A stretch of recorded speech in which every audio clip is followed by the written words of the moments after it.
ছুটির দিনে এই ব্রেকফাস্টটা আপনারা ঘরে বানিয়ে নিতেই পারেন। ভীষণ সহজ রেসিপি, দেখতে যতটা সুন্দর খেতে দারুণ লাগে। আজ আমি বানাবো ডিম পরোটা একদম অন্যরকম ভাবে।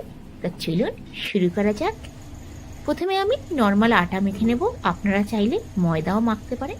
আমি আটা মেখে দিয়ে এই রেসিপিটা বানাবো। এতে আমি নুন দিয়ে দিলাম স্বাদ অনুসার, একটুখানি হাফ চামচ জোয়ান দিয়ে দেবো, আর দিয়ে দেবো 2 চামচ ঘি। আপনারা চাইলে রিফাইন অয়েলও দিতে পারেন। ঘি দিয়ে ভালো করে একটু ময়াম দিয়ে নেব, দিয়ে যেরকম নর্মাল আমরা রুটি বানাই সেইভাবে আমি জল দিয়ে আটাটা মেখে নেব। ছুটির দিনে এই টিফিনটা বানিয়ে নিতেই পারেন, কিংবা বাচ্চাদের টিফিনেও দিতে পারে। দেখুন আটাটা মাখা হয়ে গেছে, আধা ঘন্টার জন্য আমি রেখে দেব। আধা ঘন্টা হয়ে গেছে, এবার আমি রুটিগুলো বেলে নেব। নর্মাল যেরকম রুটি হয় সেরকমই সেম রুটিগুলো বেলে নেব। দেখুন আমি রুটিগুলো বেলে নিয়েছি। এবার আমি বাটিতে ডিম ফাটিয়ে নেব। আমি 3টে ডিম নিয়ে নিয়েছি, আপনারা মেম্বার হিসেবে কম বেশি করতে পারেন। ডিমের মধ্যে ডিমটাকে আগে আমি ভালো করে মিশিয়ে নেব। ভীষণ সহজ রেসিপি, খেতে দুর্দান্ত লাগে, একবার বানিয়ে ফেলতে পারেন। এবার এর মধ্যে আমি 2টো পেঁয়াজ কুচি দেব। পেঁয়াজটা একটু বেশি দিলেই ভালো লাগবে। কাঁচা লঙ্কা 4-5টা কুচি করে কাঁচা লঙ্কা দিয়ে দিয়েছি। কাঁচা লঙ্কাগুলো সেরকম ঝাল নেই, ওই জন্য আমি একটু বেশি করে কাঁচা লঙ্কা দিয়েছি। বাচ্চারা খেলে আপনারা কাঁচা লঙ্কাটা বুঝে দেবেন। কাঁচা লঙ্কার জায়গায় আপনারা গোলমরিচের গুঁড়োও দিতে পারেন। এর মধ্যে আমি নুন দিয়ে দিলাম হাফ চামচ, কাশ্মীরি মির্চ অল্প হাফ চামচেরও হাফ, হলুদ গুঁড়ো দিলাম হাফ চামচেরও হাফ। এবার এর মধ্যে আমি দেব ধনে পাতা কুচি। এখন ধনে পাতা বাজারে ভীষণ ভালো পাওয়া যাচ্ছে, অবশ্যই ধনে পাতা দেবেন, ভালো লাগবে। দেওয়ার পর বাকি পুরো আমি ডিমটাকে মিশিয়ে নেব। এবার আমি রুটি নিয়ে নিলাম। রুটি নিয়ে আমি ডিমটার চারিদিকে মাখিয়ে নেব। একদিকে মাখানো হয়ে যাওয়ার পর দ্বিতীয় দিকে মাখিয়ে নেব। কাজটা কিন্তু ঝটপট করতে হবে। ফ্রাই প্যান আমি গ্যাসেতে বসিয়ে দিয়েছি, তেল দিয়ে দিয়েছি। ফটাফট আটাটা মানে রুটিটা আমাকে মাখিয়ে ফটাফট দিয়ে দিতে হবে। বেশিক্ষণ রেখে দিলে কিন্তু রুটি আর নরম হয়ে যাবে, তখন কিন্তু তুলতে অসুবিধা হবে। গ্যাসের ফ্লেমটা আমি মিডিয়াম করে নিয়েছি। এক সাইডটা হয়ে যাওয়ার পর 2 মিনিট পর আমি এটাকে উল্টে দেব।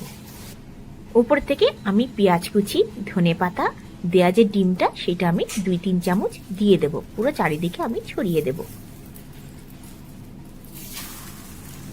এক সাইডটা হয়ে গেলে আমি এটা উল্টে দেব। খুব সহজ রেসিপি, খেতে দুর্দান্ত লাগে। টমেটো চাটনির সাথে কিংবা ধনে পাতার চাটনির সাথে দুর্দান্ত লাগে, একবার বানিয়ে ফেলতে পারেন ছুটির দিনে। দেখুন একটু চেপে চেপে ভেজে নেব, যাতে ভালো করে রুটিটা মানে পরোটাটা, ডিম পরোটাটা ভালো করে সেঁকে যায়।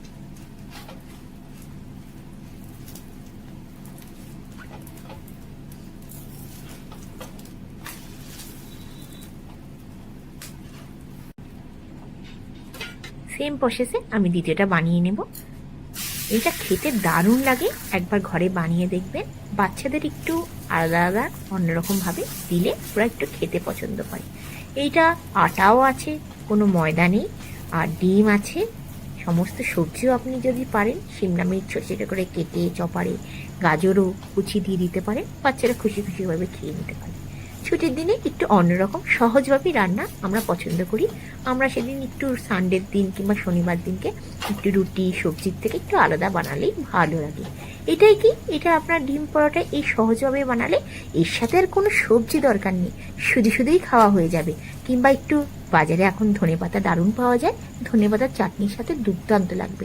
একবার বানিয়ে ফেলতে পারেন। আমার এই রেসিপিটা আপনাদের কথা দিচ্ছি দারুণ লাগবে। একবার বানালে বারবার বানাতে ইচ্ছে হবে, কোনো রকম ঝামেলা ছাড়াই। দেখুন এইভাবে সবগুলো আমি মোটামুটি বানিয়ে নিলাম। ঘরে অবশ্যই বানাবেন। আর যদি আজকের রেসিপিটা ভালো লেগে থাকে অবশ্যই আমাকে লাইক করবেন, শেয়ার করবেন। অবশ্যই বন্ধু বান্ধবদের কাছে অবশ্যই আমার চ্যানেলটাকে অনুরোধ করলাম সাবস্ক্রাইব করার জন্য। দেখুন উপর থেকে আমি 2-3 চামচ ডিম দিয়ে দেবো। আমার মোটামুটি 3খানা ডিমেতে 5খানা মতো পরোটা আমি বানিয়েছি, ডিম পরোটা। পারলে ডিমের মধ্যে যদি আপনারা চান ওতে 2 চামচ দুধ দিয়ে দিতে পারেন, ওটা আরও সফট হবে। আপনাদের আজকে এই সহজ রেসিপিটা কেমন লাগলো অবশ্যই জানাবেন। Bye bye.